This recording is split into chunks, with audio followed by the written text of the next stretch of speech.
everyone. I'm Barbara Ham-Lee. With the midterm elections came a power shift in Washington, with Democrats taking over control of the House. Republicans still dominate in the Senate. What does this mean for the governance of our country? Progress or gridlock? Internationally, the Trump administration is at odds with countries that are considered our allies. Are we still a world superpower? And this week, the R word has been bantered about: recession in 2019. Thumbs up or thumbs down on the economy? Dr. Eric Claville is here to help us make sense of these and other topics. The Claville Report is next on Another View. Please stay tuned.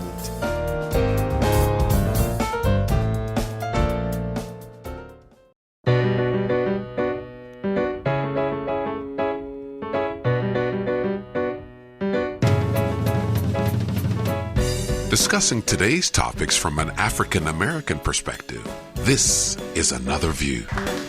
Hello, everyone, and welcome to Another View. I'm Barbara Ham-Lee. Before we get started today, I just want to say thank you to all of you who wished me such wonderful wishes as I was inducted into the National Academy of Television Arts and Sciences Silver Circle for 25 years, which means I'm old, or more of broadcast service to this area. This was the Chesapeake Bay chapter, and I really appreciate all of the kudos that you all sent to me. So thank you. It was quite an honor. I was one of 6 people inducted. There are only 256 of us in the club, as they say. So it's really a very special honor. And it's because of you, because you listen to Another View, because you have been so supportive of us, that this recognition has come my way. So thank you very much for that. Dr. Eric Claville is an attorney. He's a professor. He's a political analyst with the ability to make plain what is happening in our country and our world. His award-winning Claville Report is heard exclusively on Another View.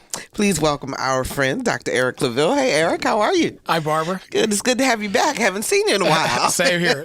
Same here. And we've had a lot going on in this country since the last time we got together and chatted. Oh, wow. So let's just jump right into it. Yes, let's start at home. The 2018 midterms. Yes. They were saying it might be a blue wave. Now they say it was a blue tsunami. There are still people conceding, and in the North Carolina, there may even be another election in the 9th Ward, 9th District for that part. So your take on why the Democrats were able to take over the House and why not the Senate? Right. Well, first of all, again, congratulations to you, Thank Barbara, for a wonderful career and beyond. You're right. A lot has taken place since our last Claville Report, but a lot takes place every day now in our country, in our world, in our communities. Be wary when you live in interesting times. With the midterm elections, what we saw were that the voting electorate, the people, are basically pulling for straws. You saw in 2016 what took place. Actually, you saw after the election of Barack Obama, 2008, the midterm elections after that, and then Democrats lose the House, then the Republicans have the House, then later on they have the Senate, and they're promising. Each party is promising that they're going to do better for the working class, better for the community, better for everyday families that are working, trying to make ends meet, get a little bit ahead. But every single promise tends to fall by the wayside, and only the top 1% tends to benefit, even during Barack Obama's administration, which when you take a very good look at it, just a neutral look, you'll see where his policies only benefited the top 1% when you look at economic policies. Same thing in 2018. In 2016, the promises, we're going to do this for you. We're going to make sure that you recover. Since the crisis, the last Wall Street crisis that we had, which we have another one that's coming, we'll talk about that. We'll talk about it a little bit. Mm-hmm. The average person has not recovered. More jobs have been lost. We're talking not just retail jobs, which we'll talk about that later, but we're talking career jobs. They're being replaced for lower level workers, jobs that are being phased out or being more work is being put on those who are there. Benefits are being cut. their costs that are rising. So the public is saying, wait a minute, you said you were going to do this for us. It's not happening. So we're going to vote for someone who says, okay, you're going to help us. And they increasingly voted for the average person. So the Trump administration will say to you, we have the lowest economic numbers, lowest unemployment numbers ever. Yes. And today the numbers came out, 155,000 jobs that were added in November. They said that's not a very strong number. They were looking for more. But the Trump administration will say, we have the lowest amount of unemployment. We have put people back to work. The economy's changing. We put money in your pocket because we did the tax cut. Okay. So where's the disconnect? Well, the disconnect is the people that you're talking to are saying, where are those jobs? The way that we count unemployment and economic progress is so convoluted. And it started that way during Alan Greenspan when he was became the Federal Reserve chief under Reagan and on. What happens is that we started not counting real numbers, meaning real jobs, manufacturing jobs. We started counting how much people spend as being part of the GDP, gross domestic product, how we measure economy and its health, which is debt is not good for anyone, but that's how we measure it. The jobs that they're talking about are the jobs that are it used to be maybe a career job, but now they've been contracted out with no benefits, or there are simple labor jobs where you're paying someone between $15, $12, or $8.50 an hour, which is not a living wage, with no benefits. PBS and actually, I think it was Frontline did a very nice report called The Working Poor, where you can go and basically outline how people are working 2, sometimes 3 jobs for what they used to be able to work one job and receive the same pay. So you're stretching out these individuals and they don't have any benefits. So those jobs simply aren't there. And then the question also is, whose unemployment numbers are you looking at too? Because the African American community does not have a 3.7% unemployment rate. That is correct. And usually in the African American community, Barbara, very well, because of the social issues that also affect African American communities disproportionately from the wider population. High unemployment has always been an issue in the African American community. And it kind of gets swept under the rug. It's kind of like that afterthought to say, overall we're okay. Oh yeah, we have some segments of the population, but overall we're okay. The African American community is suffering tremendously, has been for a while, but even more so now. When companies cut, in the African American community, we usually say, if someone gets a cold, we get pneumonia. We get pneumonia. And it's actually true when you talk about fiscal policies. Companies are cutting. They usually cut the last one in, first one out. Usually those individuals that were able to come in under opportunity where opportunity was not available to them. Usually those individuals are younger. Usually they're persons of color. Usually they're women. So those individuals are usually cut out first to help the bottom line. In addition to that, a lot of jobs that used to be there, teachers were really good jobs, being a public school teacher. But now, because of the cuts of benefits, the depressing wages for teachers, the privatization of public education, a lot of individuals are not making the same money that they used to make. Matter of fact, they're doing the same job for less. So that impact, okay, and you have a lot of women, especially in the African American community, the largest segment of the population where the most single-parent homes are, and the women are the head of household and the head earners, and women are paid less. As a matter of fact, a report came out last week that talked about, we were actually over 15 years, right? It's like, 15-year study. Right. It's like, it's worse than we thought. Yeah. Women are paid 67, I think, since last 60 cents. Well, they were saying that the census numbers said 80 cents for every dollar. Right. But when they looked over a 15-year span, it was actually 40 cents for every dollar, which does not bode well for women. No.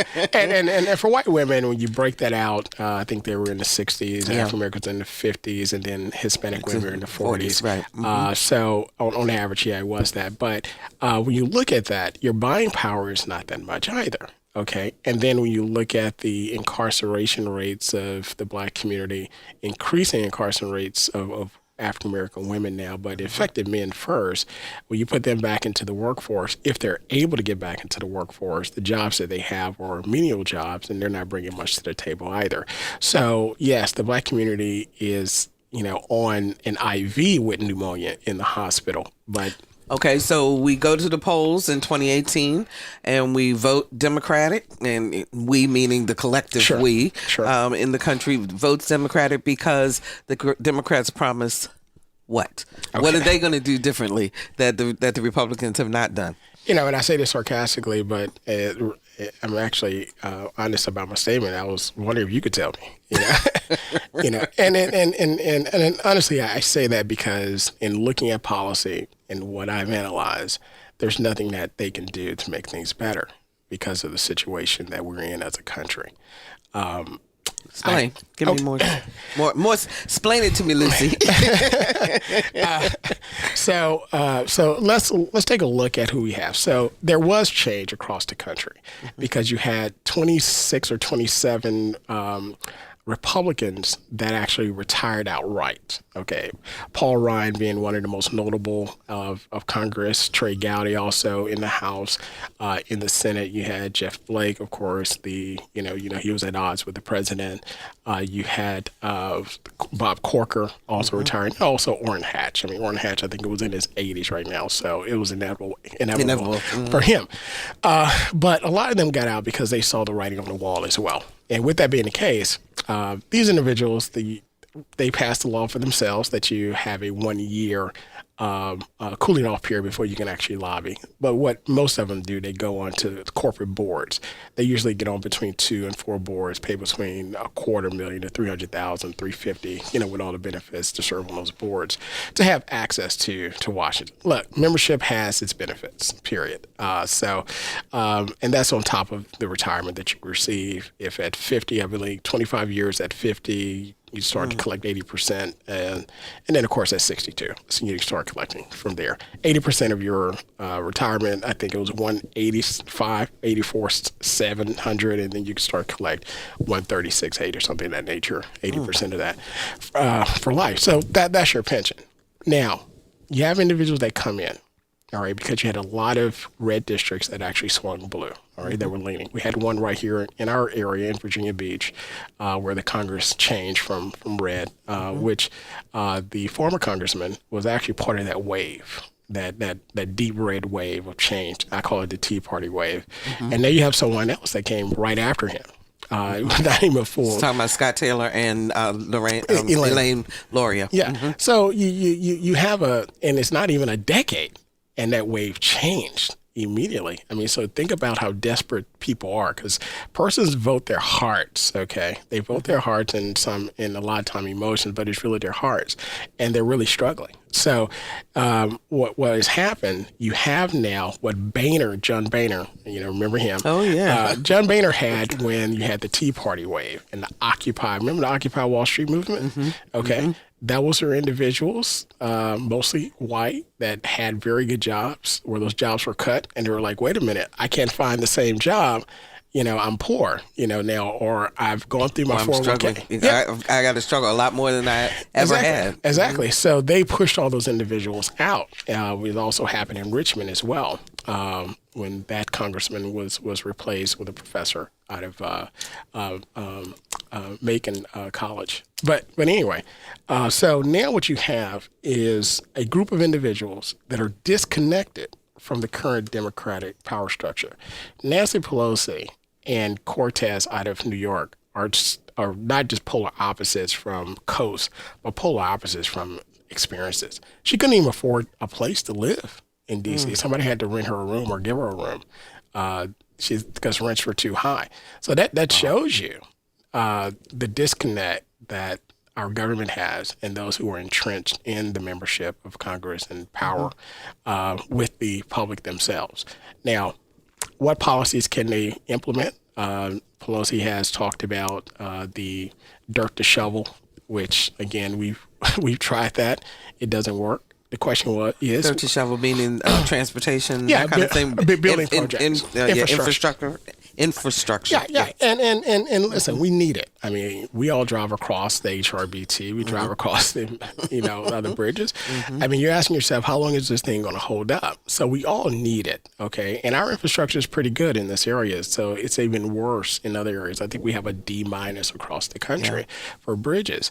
Other nations have blown past us, places like Singapore, areas in Asia. I mean, if you go high speed rail, yes, and all the trains and all the other public transportation that they've implemented. We haven't. No, we have not. Everything is very new. Everything is very modern. Everything is ready for automation, the fourth industrial revolution, artificial intelligence. They're ready. We're not, and we're going to be left behind because of that.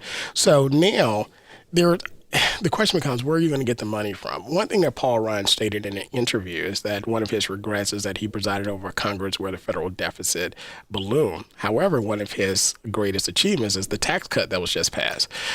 So again, the disconnect and the dichotomy, because according to conservative estimates, the tax cut is going to add 1.5 trillion over 10 years. Again, those numbers are made up to appease the public. However, it's going to be greater than that. I can tell you one provision in the tax plan that was passed where the capital gains, which is what you make off of stocks and your money making money, was brought down to a very low level. However, under the tax plan, if your residence is in Puerto Rico, of all places, then your capital gains tax is tax-free. Now, under our definition of your residence, well, what does it mean? It's somewhere that you live at least one day over, 51% of the year. Of the year. But under the tax plan, your residence is defined as one calendar day out of 365 days. So now, everybody can go buy a house in Puerto Rico and not pay capital gains tax? Yes. Taxes, is that what you're saying? That's exactly what's in the law. That's not what I'm saying. Right. So again, when you really peel back the policy and take a look at what's taking place, it is, and trust me, lobbyists know, and the 1% knows, things are getting really bad. I've got to protect my wealth first. Steve Mnuchin was actually on a show where it's interesting. He was called a globalist and elitist, and then Steve Mnuchin called the interviewer a globalist. He was like, "You were at the same conference I was at." So you have these two elitists arguing. But anyway, he was saying, "Well, how do you believe the tax plan should pay for itself?" And very quickly he said, "Oh, we believe that the economy is going to grow by 4%. It was like, "How do you know that?" It's like, "We're confident. We're just confident." And that's from our Secretary of Treasury that's making that statement. Now, immediately when I heard that, I said, the public has no idea what they're in for right now. So policy-wise, there's absolutely no policy that can go forth that's not going to put us greater in debt. Of course, we want to expand health care for individuals. Of course, we want to increase Social Security benefits for individuals. Of course, we want to add jobs for individuals, but I don't see it happening.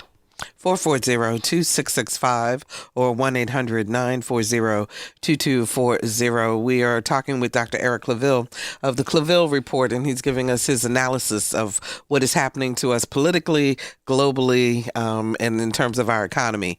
440-2665 or 1-800-940-2240. I have a question for you from Facebook.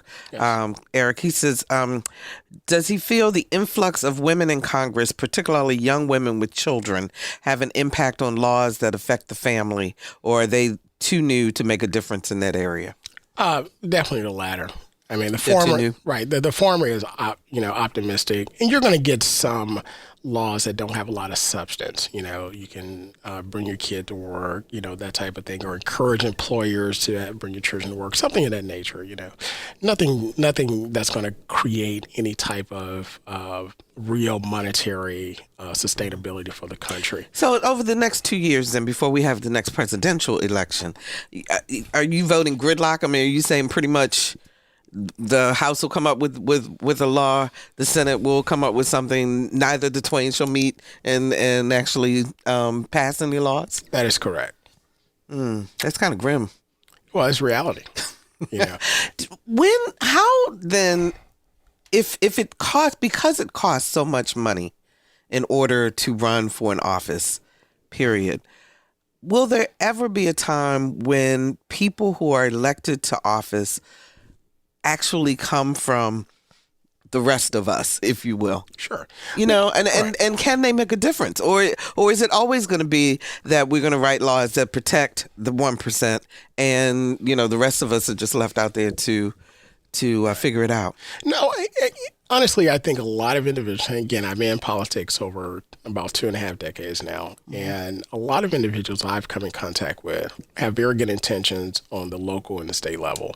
And they usually come and say, I want to make a difference. There's a young man who that I know from back home who did the same thing. I mean, back home is in Louisiana. Back home in Louisiana. The young man's a West Point graduate, Harvard Law School grad, but he said, you know what? I want to bring my talents back home to make a difference. Now, you can make that difference there because you're touching people. Anywhere you go, someone can see you and touch you.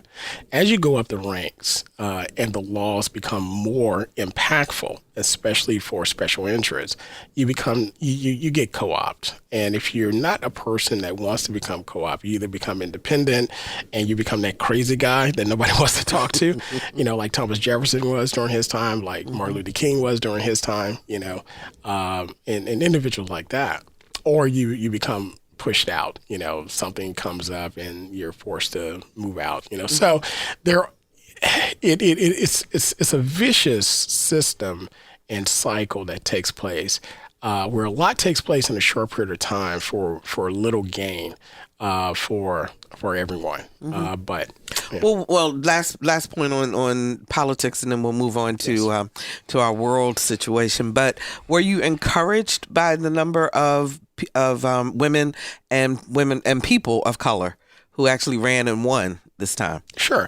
I'm always, I think anytime there's been a situation where a group of individuals have been purposefully left out of a system, you're always hopeful that individuals are getting an opportunity now.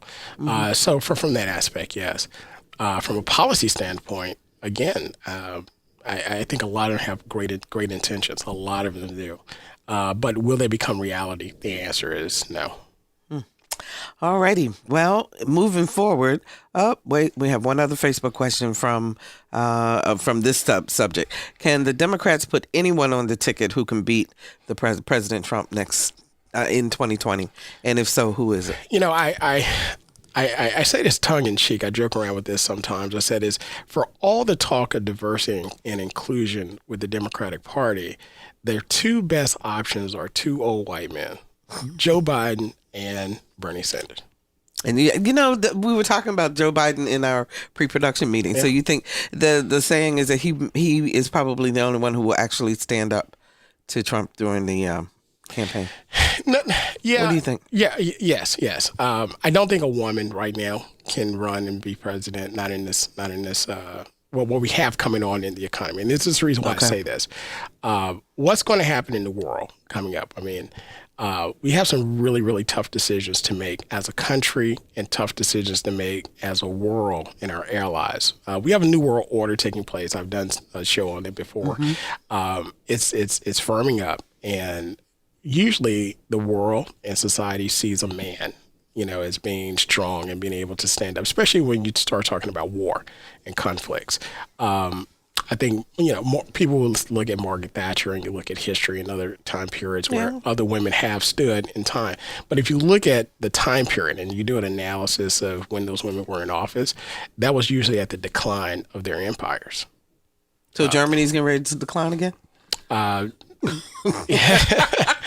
Germany is hanging on. The EU is barely hanging on.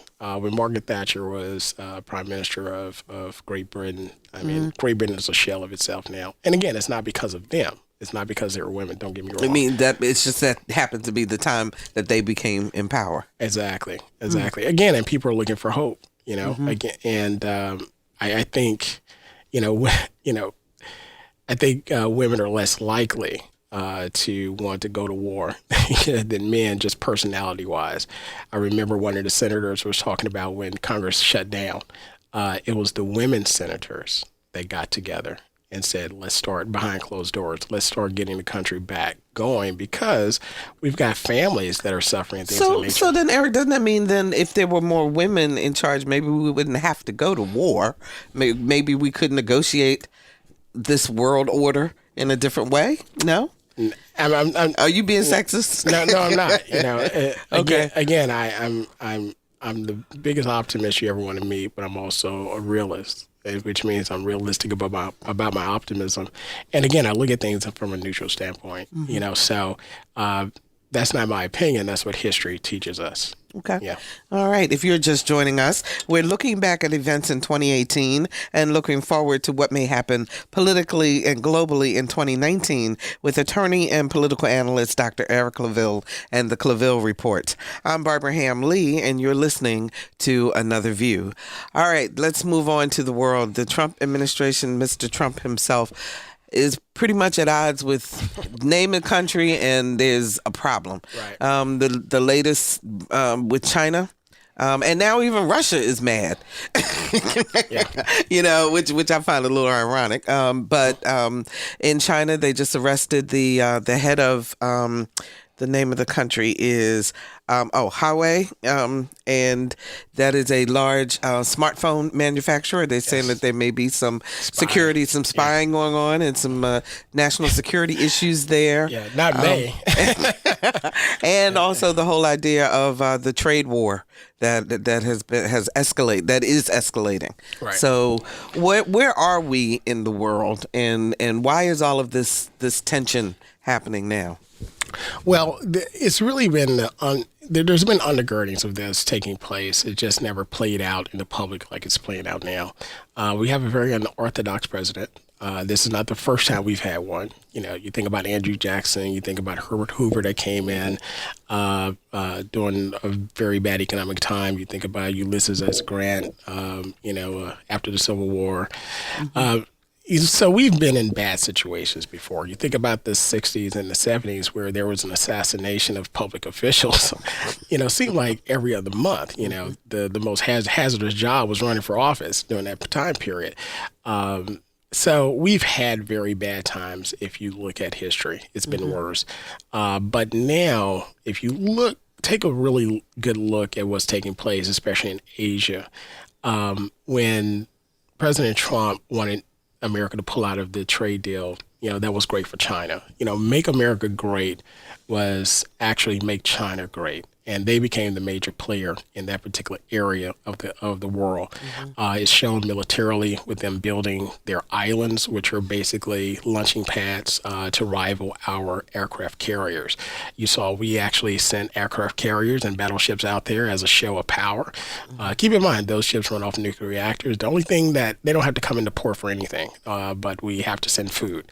If we could figure that out, then, they could be out there for whenever, and you could bombing operations 24 hours, 7 days a week. So we can really inflict a lot of damage around the world. But China's saying, you know what, we can do that as well. We see them flexing their muscles on the continent of Africa, South America, and the Caribbean. When we pulled out of those countries with our aid in order to fight the war in Afghanistan and also Iraq. Excuse me. Those individuals, China went in and implemented what I call a land grab. And they said, we'll give you this money, we'll aid you here, and you're building roads and hotels, but they're actually taking resources from those countries, very similar to what the European nations did during colonialism. So right now, we have a major issue where China is again, flexing their muscles in Asia and also allowing themselves to align with Russia and also Iran and now Saudi Arabia. Okay, so on the UN Security Council, there are certain countries that have veto power. And on the Security Council, China and Russia usually work together in tandem now, where they can veto anything. That's why you can't really get anything to come out for that particular part of the world. We've actually spent our capital in destabilizing the Middle East, from Iraq to Tunisia to Egypt to Libya to Syria to the Arabian Peninsula, Yemen, Oman, and now Saudi Arabia, and of course Afghanistan and those areas. The biggest thing that comes out of those areas are the oil that we get from our companies that pump the oil there, and also the opium trade.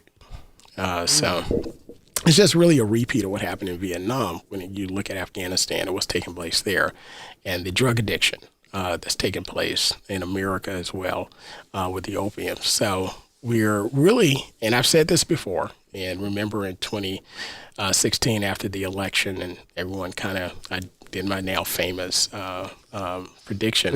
Yes, you did. I mentioned that we're getting ready for World War III, and the areas where we're going to take place in the former Soviet blocs of northern, where you have Latvia, Estonia, and also Ukraine, Crimea, the southern part. Asia was also an area. And in addition to that, we're also looking at cyber warfare as well. So right now the world is getting ready to realign itself. And you have two hedge money, China. But after World War II, it was Great Britain and the United States. Mm-hmm. Okay. And then, of course, communism rose up, and you had that fighting faction where we funded NATO to keep the Soviet Union at bay. Now it's China and the United States. So I foresee the United States and China, after the dust settles, coming together, and actually the world's going to be in two hemispheres for the most part, where they work in tandem as far as being the world powers during that time period. But I believe the economic power, the new economic system, will be in China, though, because President Xi last year, for the first time in his history of China, opened up China's banking to foreign banks. So of course the Goldman Sachs and the other investment banks, they lined up and got there and cheered it. That's one of the last places where we don't have a central bank. The others, of course, is Iran, North Korea, and Russia actually kicked the central bank out. So those are the other three. So Will the cyber war be worse than the physical war, if you can call it that? Well, I mean, do you think it's going to hit on two fronts? I do. Well, first of all, I do believe this is going to be a nuclear war. I've said that. I've maintained that for 3 years. I still hold to that. And keep in mind, we've dropped atomic bombs before, so this is nothing new. This is nothing new to America or the world. Right. I believe you're going to see atomic nuclear weapons hit somewhere in the Middle East. I think Syria, as I said, in 2016 is ground zero for this war. You're going to see places where close to Damascus, I believe, you're not going to be it's going to be habitable anymore. I mean, because of the war and the nuclear fallout that's going to be there. You may see some in Asia. To what purpose, though? I mean, to take over. So you take over that part of the world, but if it's inhabitable, what are you going to do with it? Well, there's no oil there, so that's okay. Wow. And again, I'm speaking from a military strategic world globalist elitist viewpoint, right? There are places in Syria, like the Golan Heights, which is occupied by Israel right now, but is actually part of Syria. I mean, that's a place that's oil is being pumped from that area. So that area is going to be safe. Keep in mind, when we invaded Iraq, the first places that we sent our soldiers were to the oil fields to protect them. So we will protect the assets that work for us. We have to. But that's just how things work. And again, this is nothing new. If you go back and listen to the old shows, I've said this before. So Eric, do we as a people then in America, do we get all hung up on the drama of what happens when our president goes out and he talks to people or doesn't talk to people, or shakes a hand or doesn't shake a hand, and all those theatrics, when we should really be paying attention to what?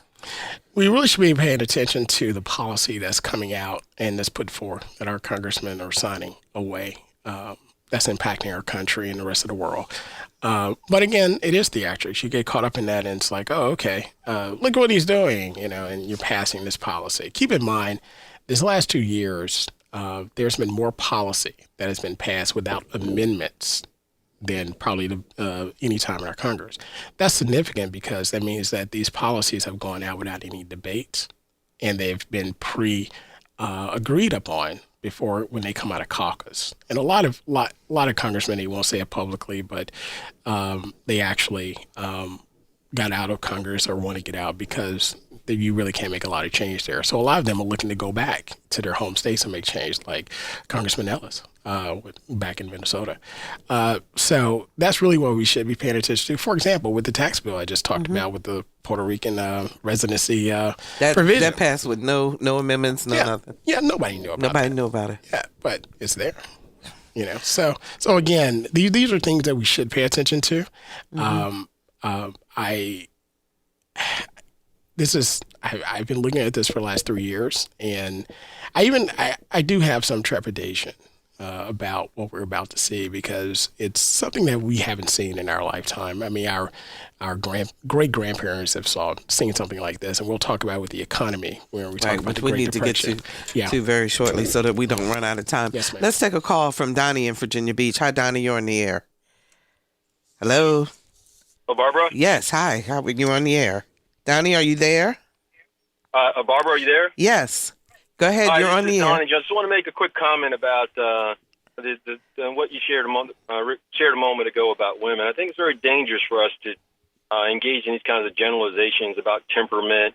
As a person of color, we all know that it's we risk running down a rabbit hole of all the things that we have to deal with related to race. I think any individual. It's unfair to say that women have a temperament that might be problematic in a particular circumstance. I think it would be more fair to say that if you feel strongly that the electorate might feel some way, that might be a different statement. But to say that based on temperament, you have there might be real concerns about women in certain circumstances being effective as leaders. That's problematic. Okay, thank you, Donnie. We take that. Eric, you want to respond? Yeah, I definitely agree with you, when persons make those generalizations. But again, when we ended that conversation, I stated I was looking at history as it relates to those countries and what happened after those particular parts of leadership. But any person, any gender, any color, any race, any ethnicity is able to do great things at any given time if given the opportunity and they have the courage to do it. All right, let's move on to the economy before we run out of time. We got about 10 minutes left in this conversation. Yeah. So the R word all week long, we've been hearing, that a recession may be a possibility in 2019. So to me, as a layperson, I'm getting mixed messages. I'm hearing the economy's great, people are back to work, you got money in your pocket, and then all of a sudden I'm hearing, oh, but wait, we might go back to where we were in when was that? 2008. Right. It's so long ago, right? Yes. A lot of things that are said are really to not put the public in upheaval, right? Because when you start to look at these things from a policy standpoint and look at the numbers don't lie, okay? Mm-hmm. It's very frightening. All right, we're close to $22 trillion in debt right now. All right, our stock market is actually about 24,000 points. We're the only economy that our stock market is doing that well. But in actuality, we're not doing that well. The question becomes, what's actually propping up? What is the real GDP? What's the real tangible thing that we're producing as a nation? The answer is nothing. There are only two times in history where we've been at zero interest rate percents. That was right after 1929, Great Depression, and also now, where we start to see there's nothing that we can do as a Federal Reserve or as a country to quell any type of recession. We were at 0% interest rates. We've raised it slightly. If we pump more money into the economy and print more money, you're only going to create inflation. So you have these two forces that are at odds with each other, and there's really nothing that you can do but allow the stock market to correct itself. I believe a good correction is between 9 and 12,000. Okay, so I look at the stock market to lose. So you look at the recession as a correction. It is of the market. It is Okay. because it's funny money. It's nothing there holding you up. What is the tangible thing that's backing what you have in your retirement account? First of all, you don't even know how many fees are coming out of your retirement account, but they are coming.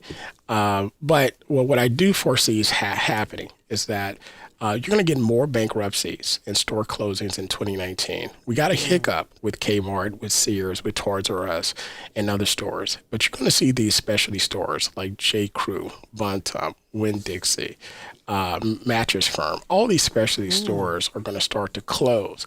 When you close those stores, you're closing jobs as well. Mattress Firm, and I'm just using that for an example, because there's one store that's not doing well that's projected to close. If you close those stores, let's just say it has a staff of 10 around the clock. You have at least one general manager, you have several other managers, then you have other workers. Those are 10 families that are impacted. But then you multiply that times at least another 600 to, well, really 6,000 other stores around the country that are specialty that will close. What ends up happening is that you're impacting the bottom line of people's lives. In addition to that, you say, well, I have a good government job. I'm a civil service worker. Right now, we have a pension crisis that's coming full ahead. States like Illinois and California, with CalPERS and others, they cannot pay their pensions as they are now. They have no money to pay it. They don't even have balanced budgets in their state level. And what happens is politicians come in, they know this, but they promise the unions, we'll increase your pensions and you pay less. Well, that makes no sense, but it keeps getting them reelected. We're at a point now where many people are moving out of Illinois because you're taxing them everywhere but loose. You can't pay those pensions. So the only major city in Illinois is Chicago. And of course, a lot of people are not coming to Chicago because of the violence. So now what do you have there that's left? California has seen a very large exodus because of the amount of taxes and the liabilities. 3 cities in California have filed for bankruptcy. Detroit, not too long ago, filed for bankruptcy. Okay. But isn't Detroit making a turnaround? I mean, can we look at that as a positive or no? Well, ask yourself, turnaround for who? So when there's blood in the streets, buy property if you have the money to do so. So the owner of the Cleveland Cavaliers, he's investing a lot of money in Detroit because, again, it is a great area strategically, geographically, and so forth. But if you can't afford it, you just can't afford it. If a house is $10 and you have 10 cents, it's a great price, but you still can't afford it. So the people are not being able to afford living there. So you have the jobs crisis, you have the pension crisis on the state level. The federal government's not going to be able to bail them out because we're headed toward a Social Security and a Medicare crisis as well. According to the GAO, 2026 is when Medicare runs out of money. 8 years later, 2033, I believe, is when Social Security officially runs out of money. So the question becomes, what do we do? And how do we save those programs, which are not meant for people to live off of, but that's exactly what's happening. Yeah. So you talk about the U.S. debt, $22 trillion. The next president is going to see, when he comes in office, right at $25 trillion by 2021. I've always maintained that $25 trillion is the tipping point where you're borrowing more money than you actually have to operate on a regular basis. In addition to that, the average person. Now, if there's anything that this new flock of congresspersons that we have, which, again, congratulations to them all, but if anything that they should focus on, it is student loan debt, true student loan forgiveness, and consumer debt. Right now, parents that during the time their homes were going up, they borrowed against their homes, they leveraged their homes to pay for college for their kids. Others co-signed private loans for their children. Now they can't find jobs, their homes have lost value, and they are stuck with those student loan payments. You can file for bankruptcy and discharge any debt in bankruptcy except student loans. Our Congress passed that law, by the way. In addition to that, you have, again, this impacting women, okay? More women are in college than men. More women have to borrow more money than men. women are paid less than men in jobs, and there are fewer jobs, as I've just explained, and you'll see what's going to happen in 2019 and 2020. In addition to that, as it relates to African Americans, Black women are the largest consumer of for-profit education and the largest debt holders as well of degrees that are not marketable in today's market.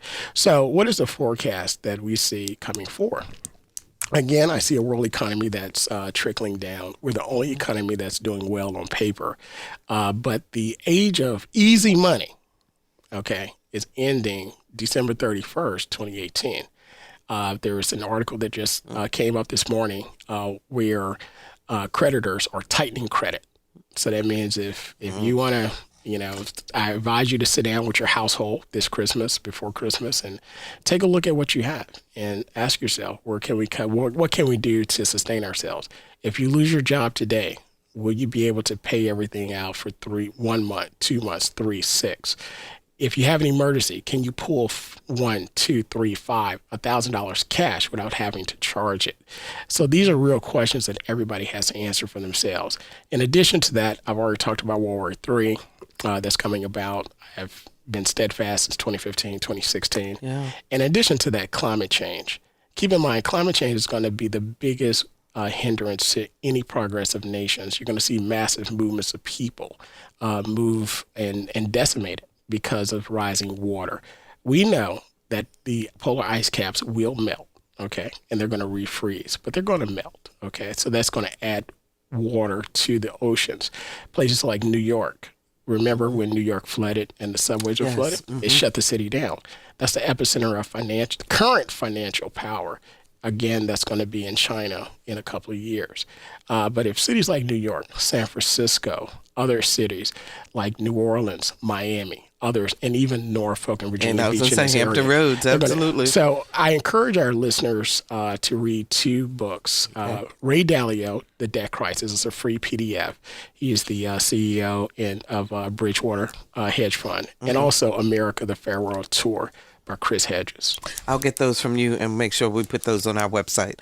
Eric, thank you as always. It's kind of gloomy, but it's information that we need to know so that we can be protected.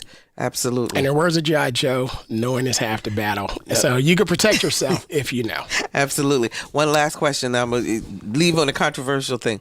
Who's going to be president in 2020? I will renounce that in 2019. Okay. Dr. Eric Claville, thank you so very much for joining us, and we'll be right back.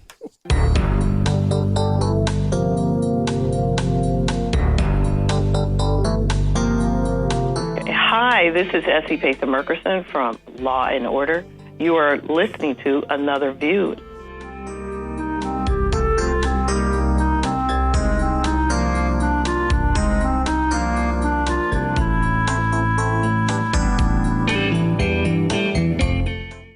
Oh, my staff knows how to make me so happy. They know that's my favorite show on the planet. Anyway, Jalen Wilson is no ordinary 13-year-old.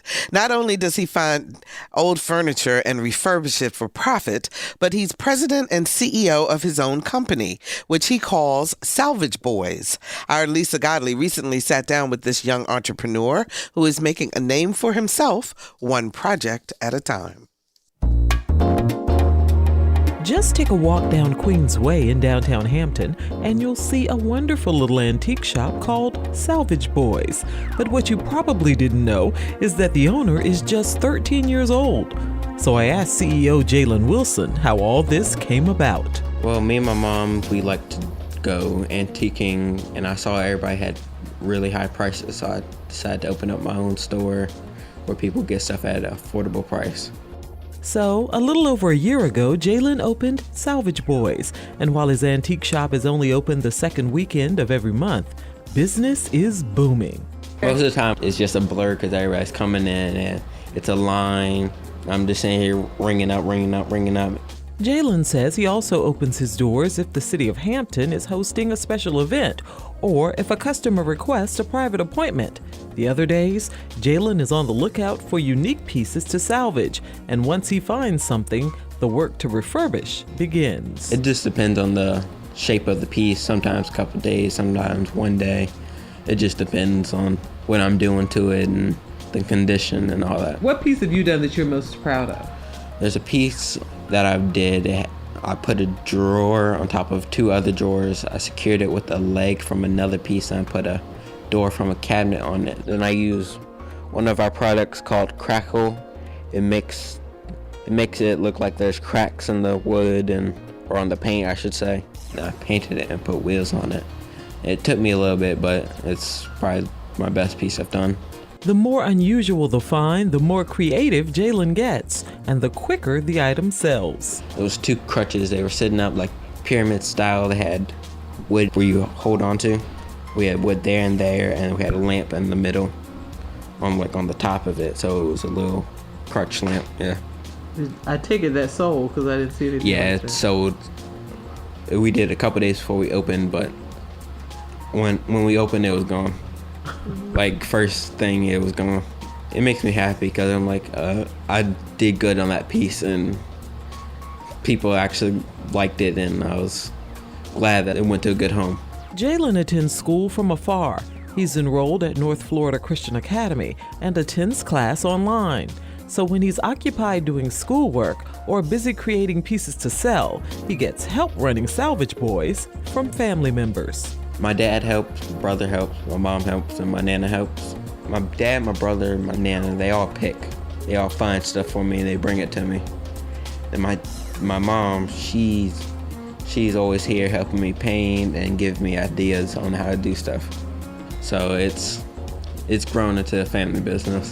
I asked Jalen how he responds when people say that 13 seems a little young to be a business owner. I say I'm advanced. So advanced that he already has a plan in place for the future of Salvage Boys. I want to expand and have multiple locations and stores. Jalen's advice to other young people thinking about starting a business? Just go for it, because that's what I did. Like, this space opened up. My mom was like, you should get a business plan and do all that first. I was like, I want to just go for it, because it will be gone and then I won't have the opportunity for a long time. Taking a chance is working out for Jalen Wilson as he transforms what some might deem trash into treasures. Took like the old shoe stretchers, put them up on a board, and made like a coat rack. Interesting. Yeah. Oh. Yep, the little handles were the coat rack, yeah. Oh. That is neat. That is very neat. For Another View, I'm Lisa Godley. And Salvage Boys is located on Queensway in Hampton and is open the second weekend of every month or by appointment.